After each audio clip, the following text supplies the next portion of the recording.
Imbichibava memorial സഹകരണ ആശുപത്രിക്ക് കീഴിൽ പുതുതായി ആരംഭിക്കുന്ന പാരാമെഡിക്കൽ ഇൻസ്റ്റിറ്റ്യൂട്ടിന്റെ ഉദ്ഘാടനം പൊന്നാനി എം.എൽ.എ. ശ്രീ പി. നന്ദകുമാർ നിർവഹിച്ചു. പൊന്നാനി എ.വി. ഹൈസ്കൂളിന് സമീപം സിന്ദൂർ കോംപ്ലക്സിലാണ് Imbichibava memorial cooperative hospital institute of paramedical science പ്രവർത്തിക്കുന്നത്.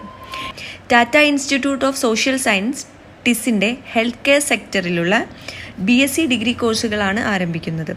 Medical laboratory technology, radiology, dialysis, patient care എന്നീ BSc കോഴ്സുകളിലേക്ക് നഴ്സിംഗ് അസിസ്റ്റന്റ്, ഹോസ്പിറ്റൽ അഡ്മിനിസ്ട്രേഷൻ എന്നീ NSTC സർട്ടിഫിക്കറ്റ് കോഴ്സുകളിലേക്കുമാണ് പ്രവേശനം നടത്തുന്നത്.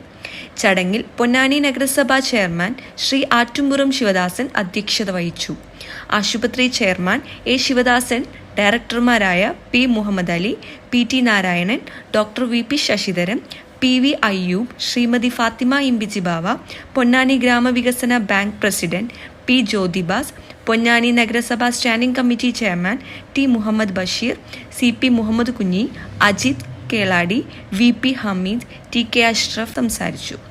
ആശുപത്രി മാനേജിംഗ് ഡയറക്ടർ ഷുഐബ് അലി സ്വാഗതവും deputy medical superintendent doctor Shamsuddin നന്ദിയും പറഞ്ഞു.